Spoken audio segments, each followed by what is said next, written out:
Hello friends, आज हम करेंगे जीके के महत्वपूर्ण प्रश्नों को हल। क्वेश्चन नंबर 1 है यहाँ पर, ईडेन गार्डन क्रिकेट मैदान निम्नलिखित में से किस शहर में स्थित है। ईडेन गार्डन क्रिकेट मैदान निम्नलिखित में से किस शहर में स्थित है। ऑप्शन 1 यहाँ पर है जयपुर, ऑप्शन 2 चेन्नई, ऑप्शन 3 है लखनऊ, ऑप्शन 4 है कोलकाता। तो यहाँ पर सही आंसर है option 4 Kolkata. Eden garden cricket मैदान कोलकाता शहर में स्थित है। अब हम बढ़ते हैं अगले प्रश्न की ओर। अगला प्रश्न है यहाँ पर क्वेश्चन नंबर 2। प्रश्न में पूछा गया है कि विधान परिषद के सदस्य रिक्त स्थान वर्ष की अवधि के लिए चुने जाते हैं। प्रश्न में ऐसा पूछा गया है कि विधान परिषद के सदस्यों का कार्यकाल कितने वर्ष का होता है। तो यहाँ पर सही आंसर है ऑप्शन 1 6 वर्ष का। और आप यहाँ पर ये भी ध्यान रखिए कि विधानसभा के सदस्यों का कार्यकाल होता है 5 वर्ष का और विधान परिषद के सदस्यों का कार्यकाल 6 वर्ष का होता है। उसी प्रकार संसद में आप देख सकते हो कि संसद का निम्न सदन होता है लोकसभा, संसद का उच्च सदन होता है राज्यसभा। तो लोकसभा के सदस्यों का कार्यकाल होता है 5 वर्ष और राज्यसभा के सदस्यों का कार्यकाल होता है 6 वर्ष। तो आइए अब हम बढ़ते हैं अगले प्रश्न की ओर। अगला प्रश्न है यहाँ पर क्वेश्चन नंबर 3। प्रश्न में ऐसा पूछा गया है कि भारतीय संविधान के 101वें संविधान संशोधन अधिनियम ने निम्न प्रणाली की शुरुआत की। भारतीय संविधान के 101वें संविधान संशोधन अधिनियम ने निम्न प्रणाली की शुरुआत की। ऑप्शन 1 यहाँ पर है एक देश एक आय, ऑप्शन 2 एक देश एक कर, ऑप्शन 3 एक व्यक्ति एक कर, ऑप्शन 4 एक व्यक्ति एक दर। तो यहाँ पर सही आंसर है ऑप्शन 2 एक देश एक कर। भारतीय संविधान के 101वें संविधान संशोधन अधिनियम ने एक देश एक कर प्रणाली की शुरुआत की। अब हम बढ़ते हैं अगले प्रश्न की ओर। अगला प्रश्न है यहाँ पर क्वेश्चन नंबर 4। प्रश्न में ऐसा पूछा गया है, रिक्तिस्तान देश के विदेशी मुद्रा भंडार का संरक्षक है और उनके निवेश के प्रबंधन की जिम्मेदारी निहित है। रिक्तिस्तान देश के विदेशी मुद्रा भंडार का संरक्षक है। प्रश्न में ऐसा पूछा गया है कि कौन देश के विदेशी मुद्रा भंडार का संरक्षक है और उनके निवेश के प्रबंधन की जिम्मेदारी निहित है। तो यहाँ पर सही आंसर है ऑप्शन 4 भारतीय रिजर्व बैंक।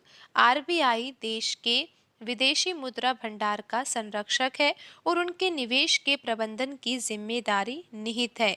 अब हम बढ़ते हैं अगले प्रश्न की ओर। अगला प्रश्न है यहाँ पर क्वेश्चन नंबर 5। प्रश्न में ऐसा पूछा गया है, भारतीय संविधान में न्यायपालिका की स्वतंत्रता का प्रावधान निम्नलिखित में से किस देश के संविधान से लिया गया है। न्यायपालिका की स्वतंत्रता का प्रावधान किस देश के संविधान से लिया गया है, ऐसा प्रश्न में पूछा गया है। तो यहाँ पर ऑप्शन 1 है यूनाइटेड किंगडम, ऑप्शन 2 है फ्रांस, ऑप्शन 3 है यूएसएसआर, ऑप्शन 4 है संयुक्त राज्य अमेरिका। तो यहाँ पर सही आंसर है ऑप्शन 4 संयुक्त राज्य अमेरिका। संयुक्त राज्य अमेरिका के संविधान से न्यायपालिका की स्वतंत्रता का प्रावधान भारतीय संविधान में लिया गया है। अब हम बढ़ते हैं अगले प्रश्न की ओर। अगला प्रश्न है यहाँ पर क्वेश्चन नंबर 6। प्रश्न में ऐसा पूछा गया है कि सन 1976 में स्थापित रिक्तिस्तान की अनुशंसा के अनुसार 42वां संविधान संशोधन किया गया था। तो 42वां संविधान संशोधन कब किया गया था? सन 1976 में किया गया था। लेकिन प्रश्न में ऐसा पूछा गया है कि किस समिति की अनुशंसा में 42वां संविधान संशोधन किया गया था।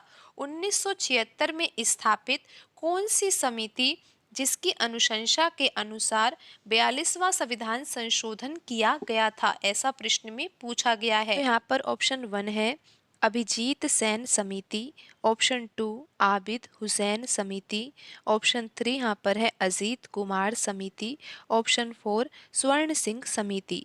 तो यहाँ पर सही आंसर होगा ऑप्शन 4 स्वर्ण सिंह समिति।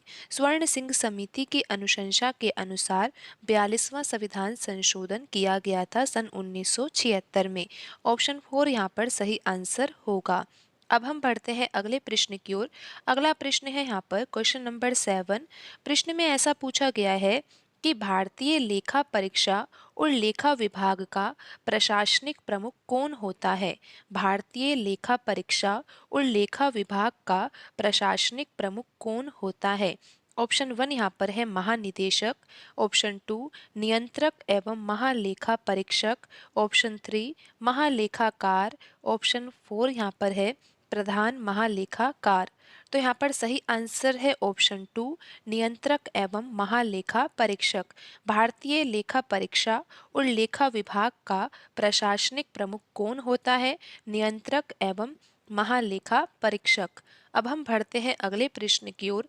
अगला प्रश्न है यहाँ पर क्वेश्चन नंबर 8 है यहाँ पर सन 1920 में भारतीय कम्युनिस्ट पार्टी सीपीआई की स्थापना कहाँ हुई थी। सन 1920 में सीपीआई की स्थापना कहाँ हुई थी।